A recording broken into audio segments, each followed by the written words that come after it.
बूढ़ी अम्मा मिल जाए, क्यों बेटा कमर साहब नहीं आए क्या लेने?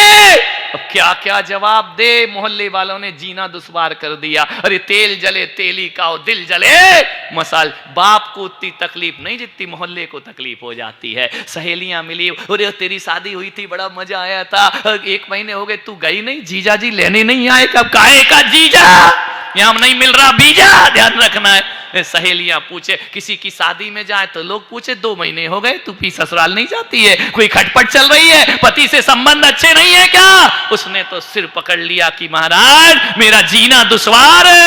अच्छी बात है, ऐसा किया करो ताकि कोई लड़की पीहर रहे ना तो मोहल्ले वाले उसको ससुराल भेज दें कि जा बेटा वहीं रह, यहां रहने की कोई जरूरत है। ये रीति रिवाज है, पूछा जाता, जहां जाए वहीं। अब अच्छे त्योहार आते, पति पत्नी के त्योहार आते, खुद खड़ी रहती चुपचाप, पति साथ में ही नहीं है। करवा चौथ आया, किसका मुंह देखे, ध्यान रखना है। कैसे करवा चौथ मनाए, बहुत आफत हो गई। उसने कहा यार यहां कुआं वहां खाई, इससे अच्छा तो शादी नहीं करती, तो शान से तो रह रही थी अपने घर में। हुआ यही, फिर क्या हुआ, कुछ दिन बाद एक उदास बैठी थी झरोखे पर, उदास बैठी बैठी सोच रही थी, बड़ी नीरस थी। पिता ने देखा आज बेटी का दिल टूटा है, मन खराब है। उसने कहा बेटा क्या हुआ? बोले पिताजी जीने की इच्छा नहीं है। बोले क्यों इच्छा नहीं है? बोले भाभी का व्यवहार बदल गया है, भैया मुझे पूछता नहीं है, मोहल्ले वाले मुझे परेशान करते हैं, जो देखो वो पति पति पति पति पति, नहीं आपत्ति हो गई मेरे जीवन की। तो बोले क्या करे? बोले महाराज बताओ पिताजी मैं करूं क्या? बोले बेटा एक बात बताऊं? बोले हाँ। बोले अपने नगर में एक संत पधारे हैं।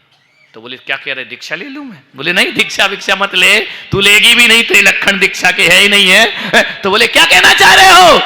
बोले मैं उन संत के पास जाता हूं, तेरे लिए कुछ समाधान ढूंढता। अरे बोले संत क्या समाधान देगा, जिसकी बीवी नहीं, बच्चे नहीं, आगे नहीं पीछे नहीं, वो क्या समाधान देंगे? बाबा बैरागी, घर तो हमारा है। उन्होंने कहा चिंता मत कर, चिंता मत कर, संत के पास में जाता हूं। शाम को लौट के गया।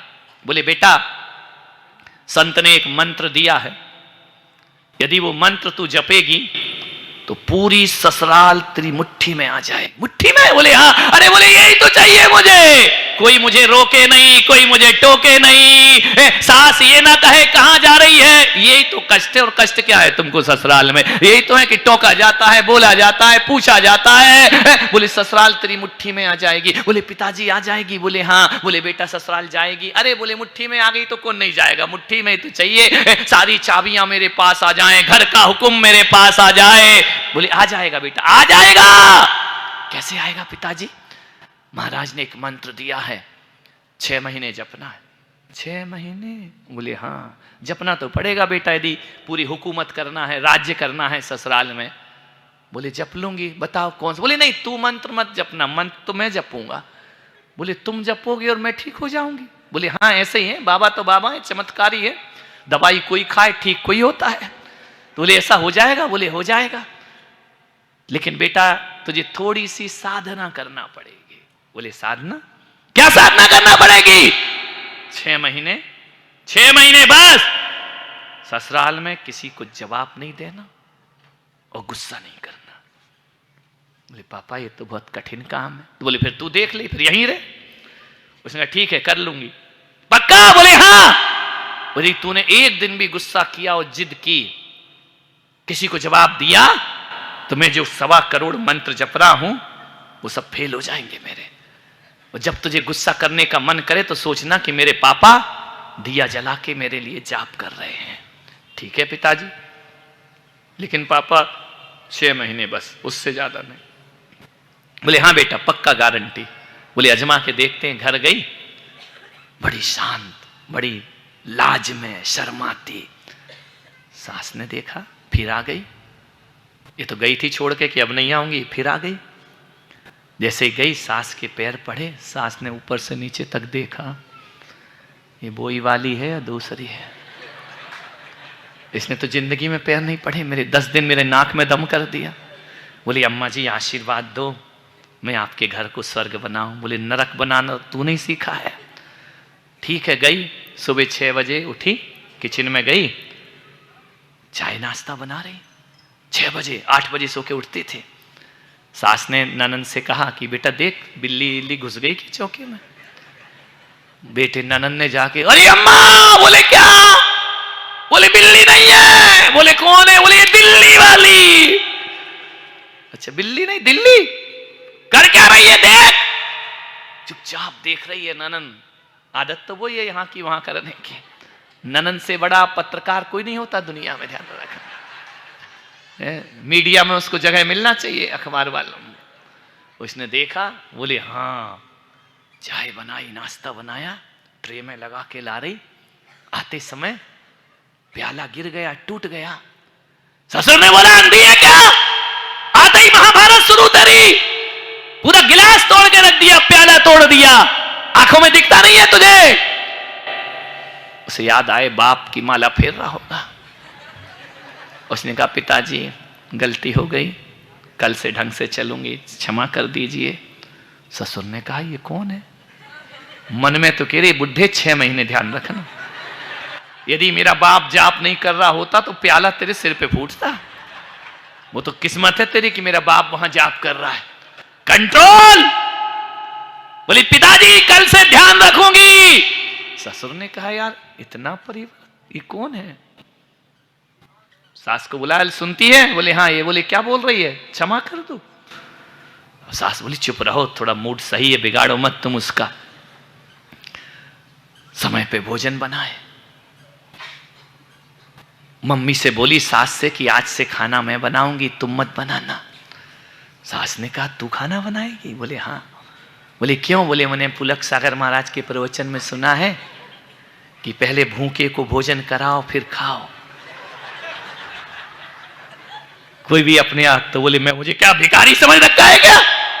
बोले नहीं मम्मी जी भिखारी नहीं समझा है, भिखारी कोई भोजन कराना थोड़ी है। आप भी रात्रि में पानी नहीं पीती, अन्न नहीं करती हो, 12 घंटे से भूखी हो, पहले तुम्हें भोजन कराऊंगी फिर मैं भोजन करूंगी, ध्यान रखना है। ऐसी व्यवस्थाएं घरों में हो जाना चाहिए, ध्यान रखना। कि आप सोचते हो कि भूखा वही है जो भीख मांग रहा है, नहीं, अरे उसको क्या भोजन कराना। अपने घर में भी लोग भूखे हैं। वो धर्मात्मा सासू है, रात को पानी नहीं पीती है, 12 घंटे से भूखी है, पहले अम्मा को भोग लगा दो। पद्मावती को बाद में लगाना, पहले अपनी अम्मा को लगाओ, घर स्वर्ग बनने में ज्यादा देर नहीं। सास ने कहा अच्छा है तू बना खाना। खाना बनाए, खाई।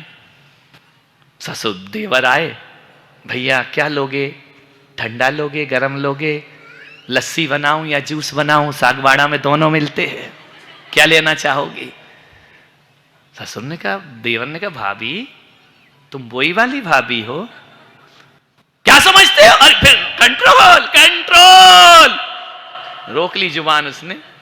हाँ बेटा मैं वही हूं। इतनी चेंज हो गई। अपना घर है बेटा, स्वर्ग तो बनाना है, चेंज होना पड़ेगा। जेठानी ने देखा यार गजब। 1 दिन हुए, 2 दिन हुए, 2 महीने हो गए साधना करते हुए। एक दिन सास ने कहा बेटा इधर आ, अब मेरा बुढ़ापा है, मेरे से कुछ होता नहीं है, आज से इस घर की चाबी तू संभाल। मजा आ गया। बोली अम्मा जी आप रखो ना, अंदर तो लग रहा था दे बुढ़िया मैं तो लेके रहूंगी, आप रखो रखो आप संभालो। बोले नहीं नहीं बेटा, तेरे जैसी बहू दुनिया में किसी को प्राप्त नहीं हो सकती, तू तो लक्ष्मी बन करके मेरे घर में आई है। आज से दूध वाले का हिसाब तू करेगी, दुकान का हिसाब तू करेगी, आज से सब्जी वाले का हिसाब तू करेगी, कपड़े वाले का हिसाब तू करेगी। लड़के से कहा बेटा जो भी कमा के लाए बहू के हाथ में रखना, वो लक्ष्मी है, मुझे बाद में देना, पहले बहू को देना, जो भी मेरी ख्वाहिशें हैं बहू पूरी करेगी। उसने कहा आ गया मजा।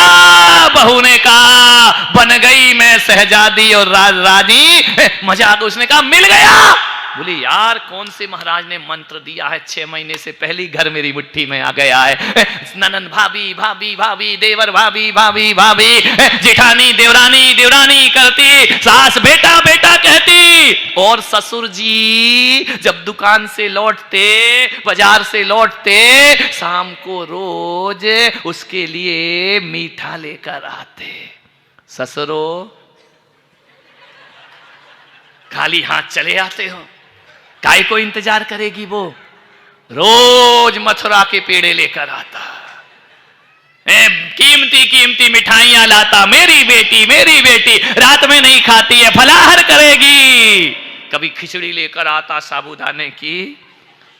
मुंह में पानी आ रहा है क्या तुम्हारे? ध्यान, रोज एक एक आइटम। बहू इंतजार करती, पापा जी आएंगे, ये लाएंगे, पापा जी आएंगे, रसगुल्ला लाएंगे, पापा जी लाएंगे, छेना लाएंगे, पापा जी आएंगे, रबड़ी इंतजार करती। इतनी तो सास ने इंतजार नहीं किया जितनी बहू इंतजार कर रही है। ये सागवाड़ा के ससुरो, कुछ ले आया करो तो बहू इंतजार करे, खाली हाथ मत चले आया करो। और सासुओं से निवेदन है, कहीं भी घूमने जाओ, कहीं भी जाओ, अपनी बेटी के लिए सामान लाती हो, अपने लिए लाती हो। मैं कहता हूं बेटी के लिए लाना पाओ, बहू के लिए एक साड़ी लेकर के जरूर आया करो। ध्यान रखना, बहू के लिए कोई ना कोई सामान लेकर के जरूर आया करो। बहू सोचेगी मेरी माँ विदेश गई घूम के आई, लेकिन वहां भी मेरा उसने ध्यान रखा है। बाहर गई घूम के आई, तीर्थ यात्रा पे गई, मेरा ध्यान। ये छोटी छोटी बातें हैं जो दिल में बहुत गहराई तक जाती है। मेरे भाई ध्यान रखना है, कुछ ना कुछ सासू लेके आना। तो हर बार बहू कहेगी मम्मी आएगी, ये लाएगी, मम्मी आएगी, कुछ लाएगी। और मम्मी तो खाली हाथ चली आई, ललिता पवार बन के फिर आ गई। ध्यान रखना है, ऐसा मत करो। कुछ ना कुछ, बेटी को 2 नंबर पे रख दो, बहू को 1 नंबर पे रखो मेरे भाई। क्योंकि बेटी तो कभी कभी साल में आती है, जिंदगी तो बहू के साथ गुजारना पड़ती है। ध्यान रखना है, बीमार होंगे तो बहू पानी देगी, परेशान होंगे तो बहू साथ देगी। बेटी कितना साथ देगी? 1 दिन, 2 दिन, 4 दिन वो तो चली जाएगी, लेकिन जिंदगी का सहारा कोई बनती है।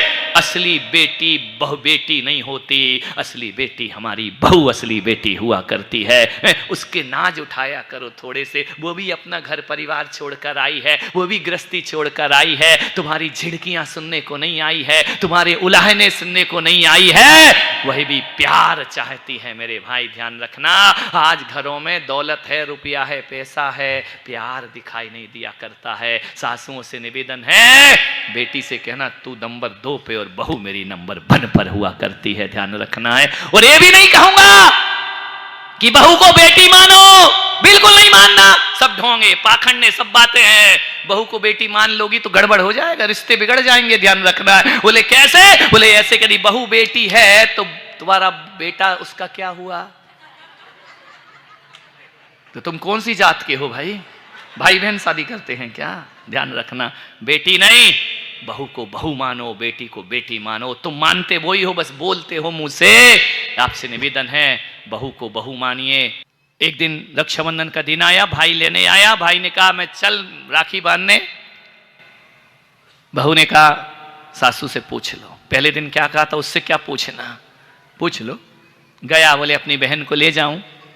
सासू ने कहा बेटा हमारे घर की खुशी है, ये हमारे घर का आनंद है, राखी का त्योहार, इसलिए मैं ना नहीं करती हूं, जल्दी वापस भेजना इसको, इसके बिना हमारा मन नहीं लगेगा। कहा यार ये सासू पहले तो कहती थी कल की ले जाने वाला, आज ले जा। गाय पीहर में पिता ने कहा बेटी ससुराल कैसी है? बोली पिताजी किया क्या तुमने जादू? बोले तू जादू छोड़, बोल कैसी है 2 महीने में ससुराल? बोले स्वर्ग जैसी है। और बोले वे तेरा राक्षस ससुर कैसा है? पापा ऐसा मत बोलो, आपसे ज्यादा प्यार करते हैं। आप मेरे लिए क्या लेकर आए? ससुर रोज मीठा लेकर आते हैं मेरे लिए। अच्छा बेटा, और वो तेरा आवारा देवर है? बिल्कुल कन्हैया है, लक्ष्मण जैसा बेटा है, ऐसा मत बोलो उसको। वो बोले वो तेरी डायन सास। पापा आप कैसी बातें बोल रहे, पढ़े लिखे ऐसे आप शब्द बोलते हो? इतना प्यार तो मेरी मम्मी भी नहीं करती जितना प्यार मेरी सासू किया करती है। और बेटा वो धूर्त जेठ तेरा, अरे बहुत ज्ञानी है, धूर्त नहीं है, भैया से ज्यादा सम्मान मेरा भी जेठ किया करता है। और बोले वो चुगल खोर ननंद। नहीं पापा ऐसी नहीं है, वो मैं ही गलत थी, वो बहुत अच्छी है, बिल्कुल सहेली की तरह रहती है, दिन भर भाभी भाभी भाभी भाभी कहते उसका गला नहीं सूखा करता है। बोले बेटा इतनी अच्छी तेरी ननंद? और बोले वो यमराज तेरा पति। बोले पापा देखो आपको शोभा नहीं देता है, मेरा सुहाग है, वो भला है बुरा है जैसा भी है, मेरा पति मेरा। कितनी खुश हो गई तुम लोग। मुझे मालूम है भला में खुश नहीं हुई, बुरा में खुश हो रही है। पति किसी का अच्छा होता है कभी जिंदगी? बोले नहीं वो देवता है, उसके जैसा पति मैंने कौन सा पुण्य किया था ऐसा पति मिले। बोले वो जो LLB है वो पड़ोसी। बोले नहीं पापा 2 महीने से MBBS हो गए। बोली मतलब क्या? बोले मियां बीवी बच्चे से सब प्यार करते मुझे। ऐसी ससुराल मिली पिताजी, ऐसी ससुराल दुनिया में करोड़ों जन्म भी तप करो तो नहीं मिलेगी। पिता ने बेटी को सीने से लगाया और कहा बेटी तूने मेरी तपस्या सार्थक कर दी। आज तूने मुझे जीवन की सबसे बड़ी सुखी खुशियां प्रदान कर दी। एक बाप की खुशी ये नहीं होती है कि बेटी का घर उजड़ जाए, बाप की खुशी होती है बेटी का घर स्वर्ग से भी ज्यादा सुंदर हो जाना चाहिए। उसने कहा शाबाश बेटी, आज तूने बहुत कुछ कर दिया। बेटी ने कहा पिताजी अभी तो 4 महीने बाकी। अरे बोले छोड़, हो गया। बोले राज्य हो गया, अब क्या करना पिताजी? बड़े आनंद हैं। एक बात बताओ पिताजी, वो मंत्र कौन सा जप रहे थे तुम, इतना प्रभावी मंत्र? बोले हकीकत बताऊं बेटा, मैंने कोई मंत्र नहीं जपा। तूने तपस्या की है, तुझे फल प्राप्त हुआ है। तूने जो एक संकल्प कर लिया कि मैं गुस्सा नहीं करूंगी और जवाब नहीं दूंगी, तेरा नेचर बदल गया, तेरा फ्यूचर बदल गया। ध्यान रखना। तो जो आदमी अपना नेचर बदल लेता है, मैं महिलाओं से निवेदन करता हूं, बहुत मैचिंग करती हो ना, करो, करना चाहिए। अच्छे घर की महिलाएं हैं, मैचिंग से कपड़े पहनती हो। जैसे हमारे कपड़े वैसे ही घड़ी, वैसे ही चप्पल, वैसे ही सब, वैसे ही पर्स, हर चीज पिंक पिंक पिंक पिंक। बच्चा गोदी में वही भी पिंक, सब पिंक पिंक। मैचिंग तो ऐसे ही होती है। मैचिंग सेंटर दुकान खोले हुए हैं, कपड़ों की मैचिंग बहुत करती हो। सागवाड़ा की बहन बेटियों से मैं कहता हूं कपड़े की मैचिंग करो, करना चाहिए, अच्छे से रहना चाहिए। लेकिन कपड़ों की मैचिंग बस से जिंदगी खुश नहीं हुआ करती है। बहुओं और बेटियों, मन की मैचिंग करना भी सीख लीजिए। ध्यान रखना, अपने मन को ऐसा बनाओ ससुर से भी मैच कर जाए, सास से भी मैच कर जाए, देवर से भी मैच कर जाए, ननन से भी मैच कर जाए। और जिस दिन मन की मैचिंग आ गई, उस दिन आप खुद कहोगे कि स्वर्ग मरने के बाद नहीं, स्वर्ग जीते जी घर में प्राप्त हुआ करता है। और जो बहू अपना ऐसा नेचर बदल लेती है और अपने घर का वातावरण बदल देती है, मैं पुलक सागर कहता हूं, मैं नहीं कहूंगा उस बहू को कि तीरथ जाने का नियम ले या मंदिर जाने का नियम ले। तेरा घर ही एक मंदिर बन करके खड़ा हो जाया करता है। ध्यान रखना। समय हो गया है आपका।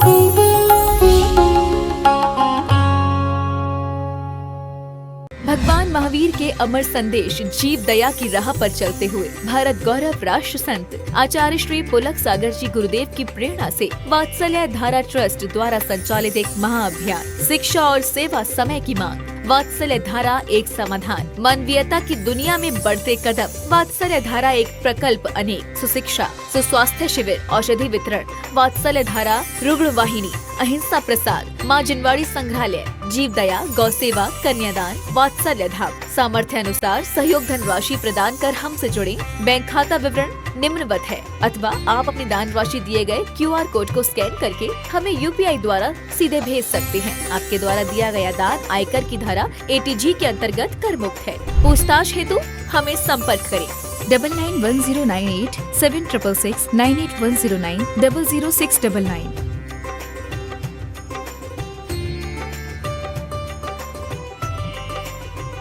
सुनो